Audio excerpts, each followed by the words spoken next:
10 तक गिनूंगा। राम लिखते ही, पढ़ते ही, सुनते ही, देखते ही या दिखते ही मन में जो पहला विचार आता है उसे बांध कर रखिए। पूछूंगा 1 2 3 4 5 6 7 8 9 9 9। हाथ काट कर रख दूंगा ये नाम समझ आ जाए तो। कितनी दिक्कत होगी पता है राम समझ आ जाए तो। भाई राम राम तो कह लोगे पर राम सा दुख भी सहना होगा। पहली चुनौती ये होगी कि मर्यादा में रहना होगा। और मर्यादा में रहना मतलब कुछ खास नहीं कर जाना है, बस त्याग को गले लगाना है और अहंकार जलाना है। अब अपने राम लला के खातिर इतना ना कर पाओगे और शबरी का जूठा खाओगे तो पुरुषोत्तम कहलाओगे। काम क्रोध के भीतर रहकर तुमको शीतल बनना होगा। बुद्ध भी जिसकी इच्छाओं में बैठे वैसा पीपल बनना होगा ये सब कुछ, और वो भी शून्य में रहकर प्यारे। तभी तुमको पता चलेगा कि कितने अद्भुत राम हमारे। सोच रहे हो कौन हूं मैं? चलो बता ही देता हूं। तुमने ही तो नाम दिया था मैं पागल कहलाता हूं। नया नया हूं यहाँ पे तो ना पहले किसी को देखा है। वैसे तो हूं त्रेता से, मुझे कृष्ण किसी ने कलयुग भेजा है। भाई बात वहां तक फैल गई है कि यहाँ कुछ तो मंगल होने को है कि भरत से भारत हुए राज में, सुना है राम जी आने को है। बड़े भाग्यशाली हो तुम सब। नहीं, वहां पे सब यही कहते हैं कि हम तो राम राज्य में रहते थे पर इन सब में राम रहते हैं। यानी तुम सब में राम का अंश छुपा है। नहीं मतलब वो तुम में आते हैं रहने। सच है या फिर गलत खबर? अगर सच्ची है तो क्या कहने। तो सबको राम पता ही होगा, घर के बड़ों ने बताया होगा।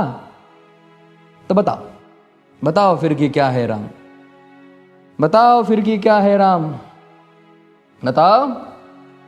अरे पता है तुमको क्या है राम? या बस हाथ धनुष तरकश में बांध, या वन में जिन्होंने किया गुजारा, या फिर कैसे रावण मारा लक्ष्मण जिनको कहते भैया, जिनकी पत्नी सीता मैया। फिर ये तो हो गई वही कहानी, एक था राजा एक थी रानी। क्या सच में तुमको राम पता है? या वो भी आकर हम बताए? बड़े दिनों से हूं यहां पर, सब कुछ देख रहा हूं कब से। प्रभु से मिलने आया था मैं, उन्हें छोड़कर मिला हूं सबसे। एक बात कहूं अगर बुरा ना मानो, नहीं तुम तुरंत ही क्रोधित हो जाते हो। पूरी बात तो सुनते भी नहीं, सीधे घर पर आ जाते हो। ये तुम लोगों के नाम जपो में पहले सा आराम नहीं। ये तुम लोगों के नाम जपो में पहले सा आराम नहीं। इस जबरदस्ती के जय श्री राम में सब कुछ है, बस राम नहीं। ये राजनीति का दाया बाया जितना मर्जी खेलो तुम। दाया बाया, अरे दाया बाया ये तुम्हारी वर्तमान प्रादेशिक भाषा में क्या कहते हो उसे? हाँ वो लेफ्ट एंड राइट। ये राजनीति का दाया बाया जितना मर्जी खेलो तुम चेतावनी को, लेकिन मेरी अपने जहन में डालो तुम। निजी स्वार्थ के खातिर अगर कोई राम नाम को गाता हो तो खबरदार अगर जुर्रत की और मेरे राम को बांटा तो।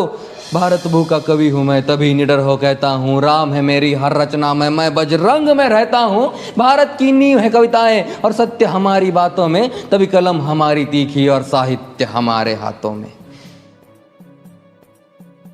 तो सोच समझ कर राम कहो तुम। ये बस आतिश का नारा नहीं, जब तक राम हृदय में नहीं तुमने राम पुकारा नहीं। राम कृष्ण की प्रतिभा पर पहले भी खड़े सवाल हुए। ये लंका और ये कुरुक्षेत्र यूं ही नहीं थे लाल हुए। अरे प्रसन्न हंसना भी है और पल पल रोना भी है राम। सब कुछ पाना भी है और सब पाकर खोना भी है राम। ब्रह्मा जी के कुल से होकर जो जंगल में सोए हो, जो अपनी जीत का हर्ष छोड़ रावण की मौत पे रोए हो। शिव जी जिनकी सेवा खातिर मारुत रूप में आ जाए। शेष नाग खुद लक्ष्मण बनकर जिनके रक्षक हो जाए। और तुम लोभ क्रोध अहंकार छल कपट सीने से लगा कर सो जाओगे तो कैसे भक्त बनोगे उनके, कैसे राम समझ पाओगे? अघोर क्या है पता नहीं और शिव जी का वरदान चाहिए। ब्रह्मचर्य का इल्म नहीं, इन्हें भक्त स्वरूप हनुमान चाहिए।